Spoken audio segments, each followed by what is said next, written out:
It's a real regime almost. Oh, hell no. They're talking about me. All I needed was one ball. The science of training. And I know you don't think it's a sport. Hey, Patrick. Hey, man, how are you? All right, good to meet you, man. Nice to meet you. Yeah, absolutely. I was looking forward to this interview.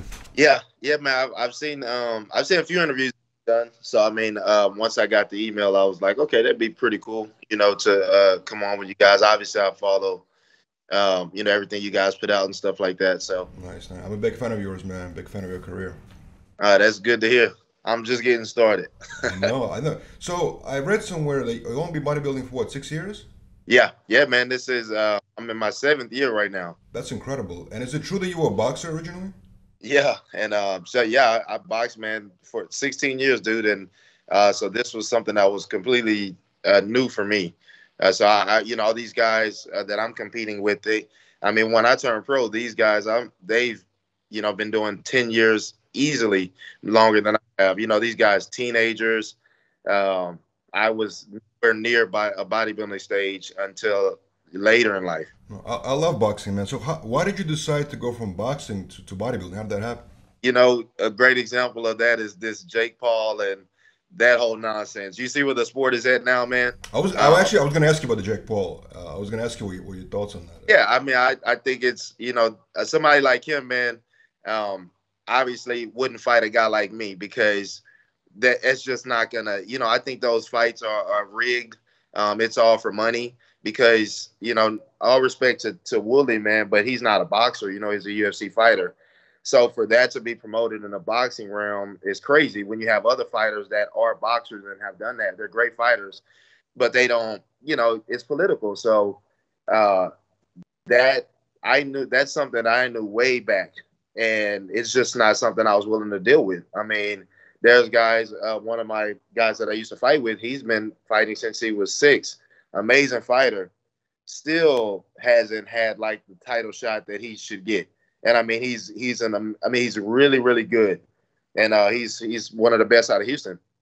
And because of whatever reason, of course he doesn't get the shots like he should. But then you have these YouTubers and it's nuts, man. So the sport's making me lose all respect for it because, at the time when I was fighting, it was the best of the best fought the best, and that was it. But no one wants to take a loss.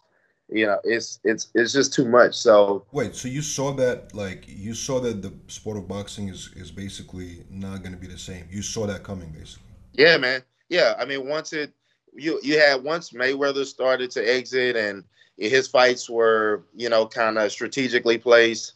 Once the Tyson era was over, that's when it was raw. Like a lot of sports, man, they changed from what they used to be. Think of how the NFL was and the NBA, in the 80s and 90s. Dude, you couldn't go to the hole without getting slammed to the ground if you weren't tough. And now you get a tap and, it's crazy. So it's much different, man. The athletes are much different. And I understand why they changed the realms of the rules and how they do different stuff. But when it gets to boxing, man, I just feel like once Tyson was done and once the heavyweight started to decline a little bit, because the heavyweight should be the premier class always. And once that started going out the window, that's 10 plus years ago, you could kind of see where it was headed as to what fights were being promoted and guys were, quote unquote, ducking each other. So, yeah, man, I saw this coming. That's very interesting, man. So, talking about Mayweather for a second, do you think Mayweather is one of the greatest of all time or the greatest of all time, or do you feel like he's not? Because I hear both points of views. I want to hear from you as a boxer. How would you look at him? Oh, easily the greatest, man. Because it's crazy. I get it. People, like I said, if you go back to Tyson, the viewing fans love to see high action and knockouts and, crazy power and speed. And I get that. But as a boxer, you're taught to be, you hit and not get hit is the number one rule. That's it. So if you go back and look at a lot of Mayweather fights, when he throws certain shots, immediately he ducks because any fighter knows you get 2 taps. So you throw your 2 punches and you can pretty much assume that the other fighter is coming back with another shot. And so you're either going to take a defensive stance and either change your height or distance, or you can take the shot.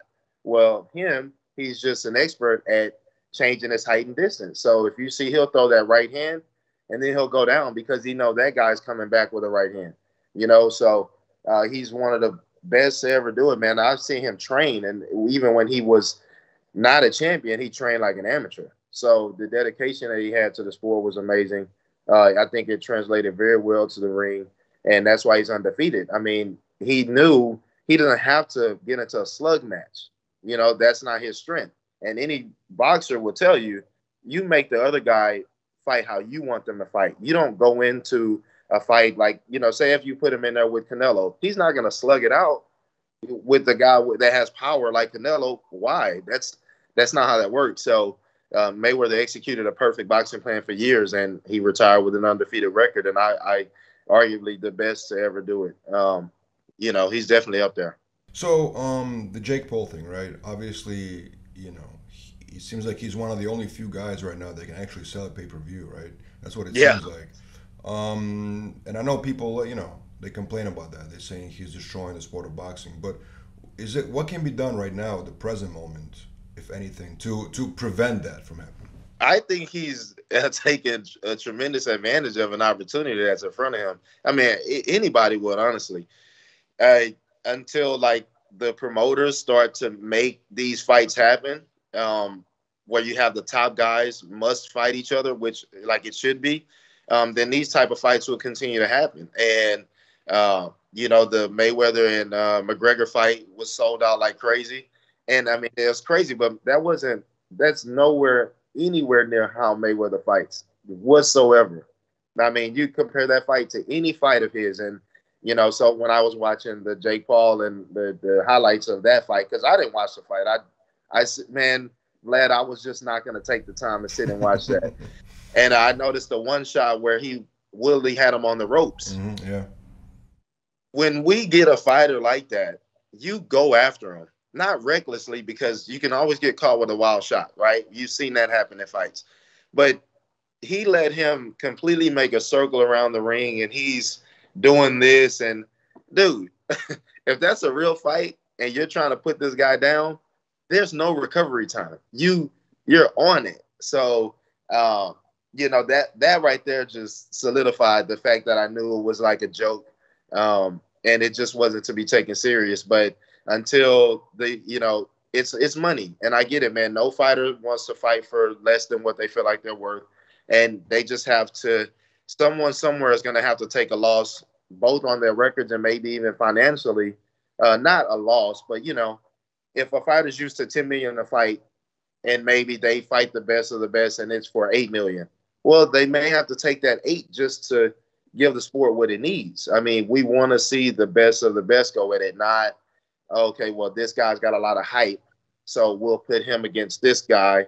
No, man, let the good guys go at it.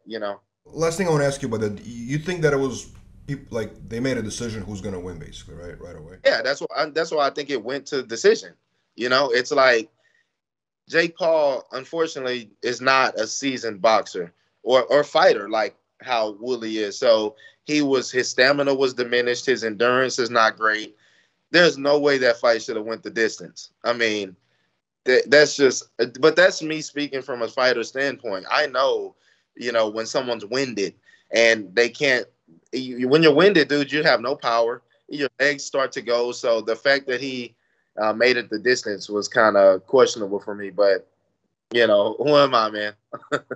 So talk about your transition from boxing, which requires a different set level of skills, to bodybuilding. How was it? It was, the mindset was pretty easy because when I boxed, it was always my hard work that went in, and then it would transition to the ring, right? So having that same mentality in the gym, knowing that the harder I work, if I can outwork the next guy and be a little more dedicated, then that'll transition in the physique that I build and then ultimately transition on stage. So it wasn't too tough of a transition because it's still a solo sport. Ultimately, it's my effort. And even if I work with a coach or if I work with a training partner, they can't make me work harder than I'm willing to work. And it's the same in a boxing ring. I can do hand pads all day. I can do sparring all day. But if I'm not willing to get in there, 4 or 5, 6 a.m. when the other guys are possibly sleeping, and getting those extra reps, those extra rounds in, then I'm really not doing myself justice and being dedicated to my craft. So with bodybuilding, I found a similar parallel because I could go to the gym any time of the day. When I first started training, not for bodybuilding, just weightlifting, because once I stopped boxing, I just was still in the gym because that was something I was familiar with. When I played basketball, I was familiar with being in the gym. So I always wanted to stay active.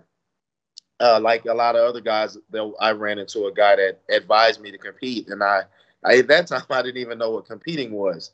I knew what bodybuilding was, but when people would ask, because of the physique that I had back then, I boxed at 205 pounds, so I wasn't a small guy. I was boxing with the big guys. Heavyweight, light heavyweight, right? Yeah, and so. This guy would pressure me, and every time he saw me in the gym, and he would tell me, "Oh man, you have a great physique. You should compete. You could do this. You could do that." And at the time, I just wasn't. I wasn't feeling it. But I continued to train. I continued to work out, and I noticed my physique did start to develop. And then I ran into another guy, and he said, "Hey, maybe you should try working some other muscle groups," because he was an older guy in the gym, and all I ever did was arms and chest, because I had no desire to bodybuild whatsoever. And that coincidentally, that same older guy, he was friends with the guy that had been pressuring me to compete. So after about a year of him on my back pushing me to do it, I said, you know what, I'll give it a try. And only because he told me about the gains that, he said, well, you could probably make some money. You could get a sponsorship, because he noticed I was taking supplements at the time. So at the time I was doing like the whole BSN line. It was the Endo Explode, the Cell Mass, the nitrics, just whatever, because I would go into GNC, and I was the guy that fell for the whole setup that was at the front. And at that time, they had Brandon Curry, Ronnie Coleman. So, dude, I'm seeing these guys, and I'm not even thinking about bodybuilding. But anyway, he told me I should give it a shot, and I did. And I placed second in that show. And being the competitor and athlete that I was, just having a competitive spirit, period, I was not happy with that. So, of course, I wanted to go back and do better. And then I went on to do another show after that, and that's why I won the first and overall. And that kind of kicked things off for me as to something that I wanted to do, because I just wanted to get better. And it was effortless. I was going to work out anyway. The only thing that had to change up was the diet and stuff. I had to stop eating pizza, which coincidentally I'm back to eating pizza now, but that's another story. But, it was just a whole discipline aspect, because once I did that show and I thought I was ready for nationals, I went on to a national stage and I got like 18th place. I got smoked, but I didn't know what the sport took, so I was going against guys that had been to nationals multiple times, and I thought it was just easy. But took that time off, and then I came back the next year, and then I placed first, and that was in 2017, and then things just kind of transitioned from there. But I love it, man. I don't think I'd be doing anything else, because going to the gym that's the easy part. The only time it's effort for me is when I have to cook my food and it's time to diet and stuff like that. But the work, the cardio, and the training, I'd be doing that anyway. I was gonna ask you, do you think it's possible to be a good bodybuilder without having passion for bodybuilding? Because I hear a lot of guys, kind of like your story, like you got into it without even like caring too much about it, but then people say you were good, and then you discovered you have huge potential. Yeah, I think it's highly unlikely to be successful in bodybuilding if you're not passionate about that aspect, because you have to love that.